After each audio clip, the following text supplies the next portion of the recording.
In the glittering world of 1990s Hong Kong, fame came with a dangerous price. Beneath the flashing lights, designer gowns, and red carpet smiles, a darker current ran through the city. One ruled by triads, corruption, and fear.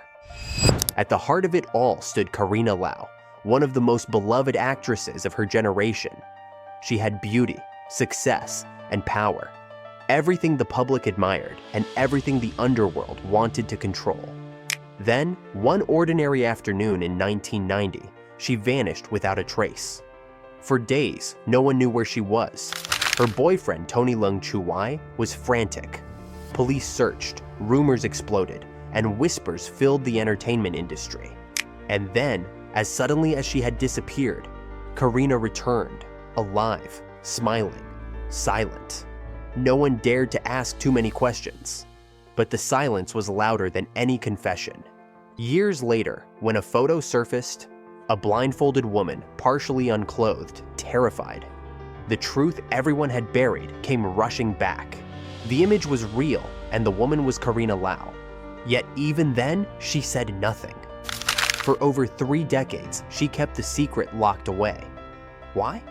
What kind of power could silence one of Hong Kong's brightest stars for 30 years? Tonight, we revisit the story that Hong Kong tried to forget, and the woman who refused to break. In the late 1980s, Hong Kong stood at the height of its cinematic golden age. The city was alive with ambition, a restless electric pulse that seemed to promise immortality through fame. Every month, new stars were born, films broke records, and gossip fueled the tabloids. But behind the glamour was a reality no one dared to speak of. The film industry had long been entangled with the triads. If you wanted to rise, you had to play by their rules. If you didn't, they would make sure you disappeared. Carina Lau Ling entered that world with a quiet defiance. Born in Suzhou, China, she moved to Hong Kong as a child and later joined TVB's acting academy, quickly becoming one of the network's most promising faces. Her early roles showed elegance and poise. Her charisma was effortless, magnetic. But it was her refusal to bow to anyone, producers, sponsors, or powerful men, that made her stand out. She was beautiful, but not submissive. Charming, yet impossible to control. By the late 1980s, she had become a rising star, appearing in hits like The Truth and Days of Being Wild. The media adored her confidence. Yet those who worked behind the scenes whispered that Carina was too independent, that she had offended people she shouldn't have. In Hong Kong's entertainment ecosystem, where triads financed movies, controlled casting, and protected artists, such independence was dangerous. Her relationship with Tony Leung Chiu-wai, one of the most respected actors of his generation, only heightened attention. They were seen as Hong Kong's golden couple, elegant and untouchable. But fame brought exposure, and exposure brought risk. Tony was quiet, private. Carina was outspoken and direct, qualities that clashed with the shadowy code of silence dominating the industry. Around her, a pattern was forming. Actors who rejected offers from certain investors suddenly found their careers stalled. Singers who refused private parties for gang-connected producers were replaced overnight. Female stars who stood up for themselves often paid a heavy price. Carina had heard the warnings, but she didn't believe they applied to her. She was young, smart, and untouchable. Or so she thought. Then came a series of strange encounters. Unfamiliar cars waiting outside her apartment, anonymous phone calls, a producer who strongly advised her to take a certain film backed by a known triad figure. She turned it down. The same week, her assistant noticed 2 men following them after a studio shoot. When she mentioned it to colleagues, they told her, "Don't talk about it. These people listen to everything." Still, Carina refused to live in fear. She continued filming, posing for magazines, attending events. In interviews, she radiated confidence, often joking about superstition and gossip. But inside the circle, insiders whispered that she was being watched, that her defiance had crossed a line. By early 1990, Carina Lau was at the peak of her fame and the height of her risk. She represented everything that powerful men in Hong Kong both admired and resented. Beauty that couldn't be bought, success that didn't rely on submission, and in a city ruled by money and influence, that made her a perfect target. No one knew that within weeks, the same star who graced every magazine cover would vanish in the most chilling way imaginable, and that her silence, once her greatest strength, would soon become her prison. It was a humid night in April 1990 when the city that never slept suddenly froze. The entertainment world woke up to terrifying rumors. Carina Lau had vanished. She had attended a film meeting earlier that week and was supposed to meet friends afterward. But she never showed up. Her car was found, but she was gone. No one had seen her leave, no one could reach her. And in Hong Kong's tight-knit celebrity circles, that kind of disappearance meant only one thing: someone powerful had intervened. For the first 24 hours, Tony Leung Chiu Wai frantically called her friends, producers, and every police contact he knew. He even drove around the city searching for her himself. TVB, where Carina worked, quietly ordered staff to keep silent. The police launched an official search, but progress was slow. Every call led to a dead end. Every rumor was more frightening than the last. Then, whispers began spreading through Central and Tsim Sha Tsui, the heart of Hong Kong's nightlife. Some said triad members had kidnapped her to teach her a lesson. Others claimed she had been taken to a villa on Peak Road, a luxurious area where powerful men often conducted private business. No one dared verify it. In a city where the entertainment industry was entangled with criminal syndicates, the wrong question could end a career or a life. 3 days passed. 4. The press began to notice her absence.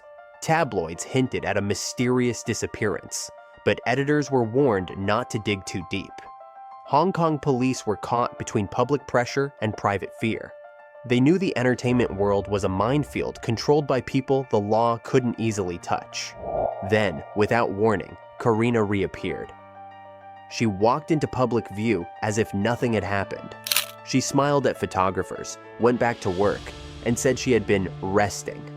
The official story was that she had taken a few days off for personal reasons. But her friends noticed something had changed. Her laughter was softer, her movements slower, and her eyes, once full of confidence, seemed haunted. What happened during those missing days has never been fully explained. According to multiple entertainment insiders, Carina had been abducted by a group connected to a triad boss after refusing to cooperate in a film investment deal. Some reports claim she was taken to a remote location, held against her will, and photographed as a form of humiliation and warning. But because the Hong Kong film industry at that time was effectively under triad influence, there was no investigation, no charges, no justice. Other accounts suggest the abduction was a message not just to Carina, but to the entire industry. A warning about who really held power in Hong Kong cinema. For years, film productions had been financed by gang leaders like Boss Kwok, Shanghai Boy, and Charles Hung, who mixed legitimate business with criminal networks. Actors who cooperated prospered. Those who resisted were punished. Carina's disappearance sent shockwaves through that fragile ecosystem. Many actresses canceled public appearances. Some fled Hong Kong temporarily. Even Tony Leung, known for his quiet composure, withdrew from the press for months. The industry entered a period of silence, one that lasted long after Carina's return. Behind closed doors, the story of her abduction became legend, something people whispered about but never wrote down. There was no police file, no statement, no closure. Just a city that moved on as if nothing had happened. And yet, beneath that silence, the question grew louder with every passing year. Who were the men behind the masks? And what did they do to her that made her promise never to speak again? 3 years passed. The city had moved on, the tabloids had found new scandals, and Carina Lau had managed to rebuild a calm, poised public image. She had returned to acting, taking challenging roles that seemed to mirror her resilience. But in 1993, everything shattered again. A single photograph appeared, grainy, dimly lit, but unmistakable. A woman, blindfolded, her expression frozen in terror, her shoulders exposed. Her identity was soon confirmed. It was Carina Lau.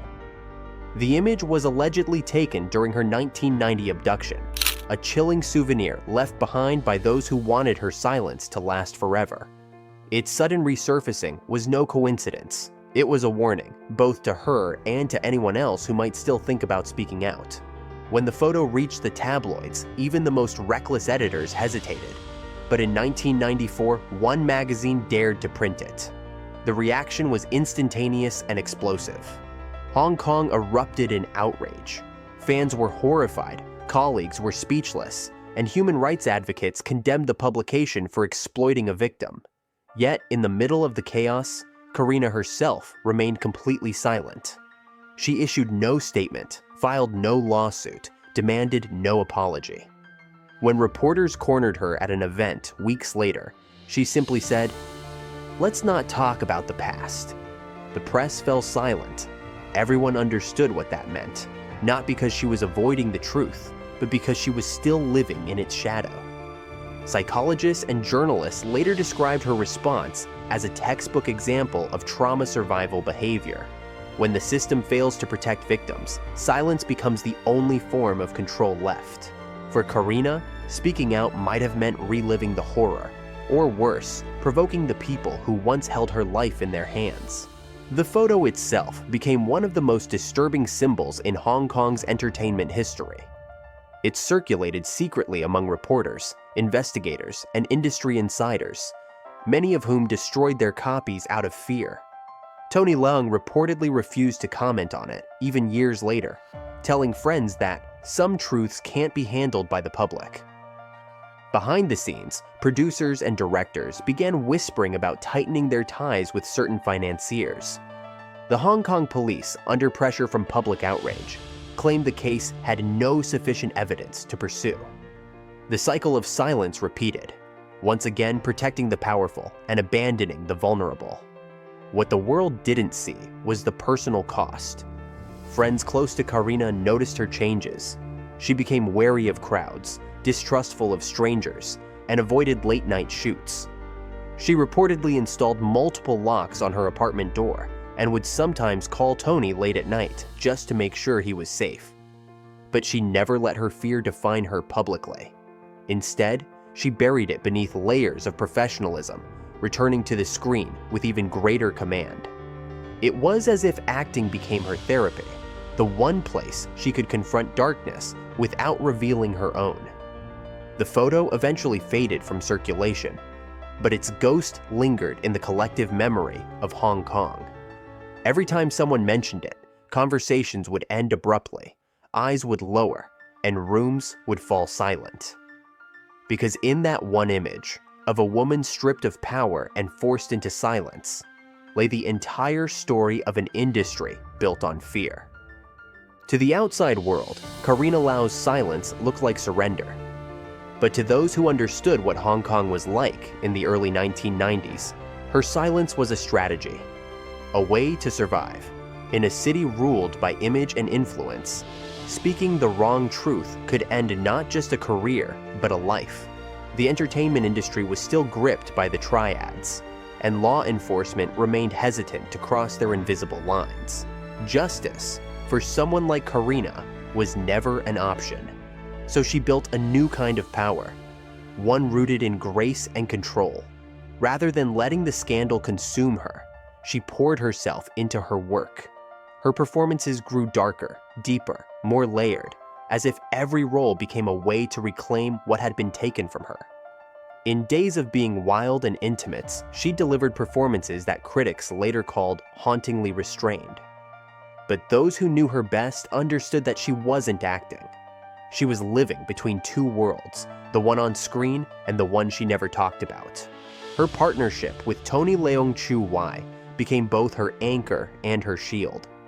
He protected her privacy fiercely, never exploiting her story for sympathy or publicity. For years, the two appeared together only sparingly, quietly avoiding the spotlight whenever questions about the past resurfaced. Behind that composure, however, was a shared understanding. That silence was not cowardice, but armor. Carina began to rebuild her public image methodically.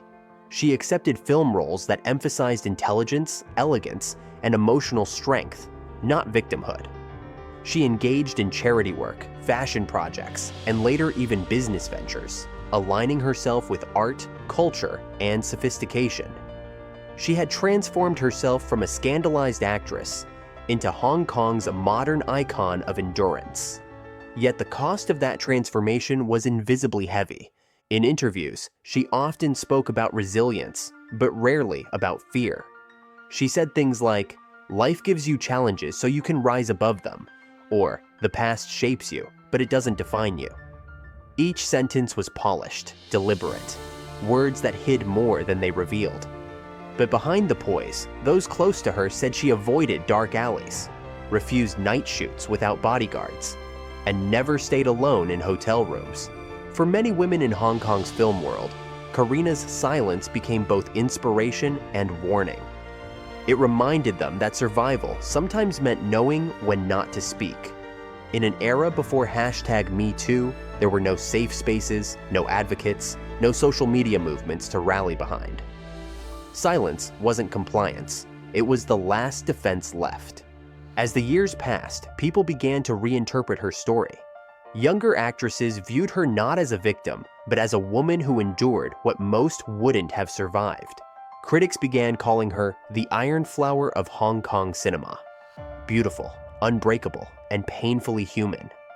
She had reinvented herself without ever explaining how she'd been broken in the first place. Still, no matter how many awards she won or how many films she made, that invisible shadow followed her everywhere. Every smile, every red carpet pose, every interview carried the echo of what she refused to say. And in that silence, Hong Kong saw a reflection of itself. A city that had learned to keep secrets, wear masks, and carry trauma with elegance. Carina Lau didn't just survive the system, she outlasted it. By the late 2000s, nearly 3 decades after that dark April night, Carina Lau began to speak again, cautiously, selectively, and always with a measured calm. In interviews, she would mention the past in passing, never naming anyone, never confirming the details. Her words were almost poetic. "I have forgiven, but I will never forget." Each time she said it, the air in the room seemed to shift, as if everyone listening understood that forgiveness was not freedom. It was a form of endurance. Her decision to remain silent for 30 years puzzled younger generations who grew up in a more transparent era. They asked, why didn't she fight back? But those who lived through the Hong Kong of the 1990s knew the answer. You couldn't fight what you couldn't see. The power that had taken her was systemic. Not one man, not one gang, but a web of money, politics, and fear that ran through every studio, every boardroom, every streetlight on Nathan Road. In that world, silence wasn't a weakness. It was a language, a way to communicate without inviting death. Carina's refusal to expose names or details kept others safe, including herself and her partner. It also preserved something larger, the illusion that Hong Kong's film industry was still glamorous, still golden, still untouchable. That illusion kept the machine running, even as countless others were quietly destroyed beneath it. When asked in a 2013 interview whether she regretted not speaking out, Carina paused for a long time before answering. "Regret?" she repeated softly. "No, I did what I needed to do to survive. And survival, sometimes, is the only justice you get." That line struck a chord across Asia. It reframed her story not as one of defeat, but of defiance. She had outlived the people who tried to silence her. That was her victory. But her silence also became symbolic of Hong Kong itself, a city built on secrets, resilience, and denial. As political and cultural tensions rose in the following years, Carina's story resurfaced in documentaries and retrospectives. Critics began to draw parallels. Just as she had learned to live with her unspoken trauma, Hong Kong too had learned to bury its pain beneath beauty and success.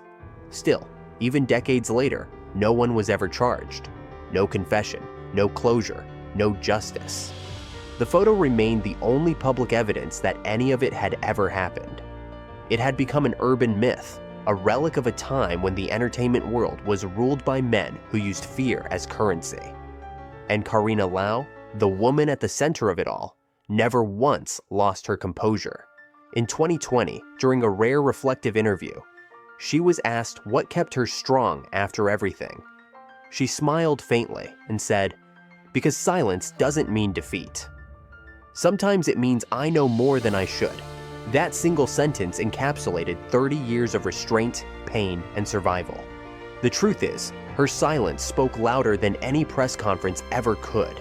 It was the echo of an entire generation's fear, and a monument to endurance in a world that punished honesty. Carina Lau's story is not about what was said. It's about what couldn't be. In the end, Carina Lau became more than a survivor. She became a symbol of quiet strength in a world that demanded obedience. She never exposed her captors, never revealed the full truth, and never sought revenge. Instead, she chose to rebuild, to thrive, and to keep living beautifully in a city that had once tried to erase her. Her silence wasn't submission. It was defiance, a refusal to let her pain become a public spectacle for those who once profited from fear. Over the years, Hong Kong has changed, but the memory of what happened to her lingers like a ghost. Every time she appears on screen, every award she accepts, every graceful smile she gives is an act of quiet rebellion, proof that she outlasted the darkness. She may never tell the full story, and maybe she doesn't have to, because in her silence, the truth already lives. For those who remember the golden age of Hong Kong cinema, Carina's story stands as a haunting reminder. Fame can't protect you, power doesn't guarantee safety, and silence can sometimes be the loudest scream of all. What happened to Carina Lau was not just a crime. It was a reflection of an era where fear was law and survival was art. And though the world may never know every detail, one thing remains certain: she refused to break. If you want to uncover more untold stories from the shadows of Asia's entertainment world, subscribe now, because on Criminal Tracks, silence is never the end of the story.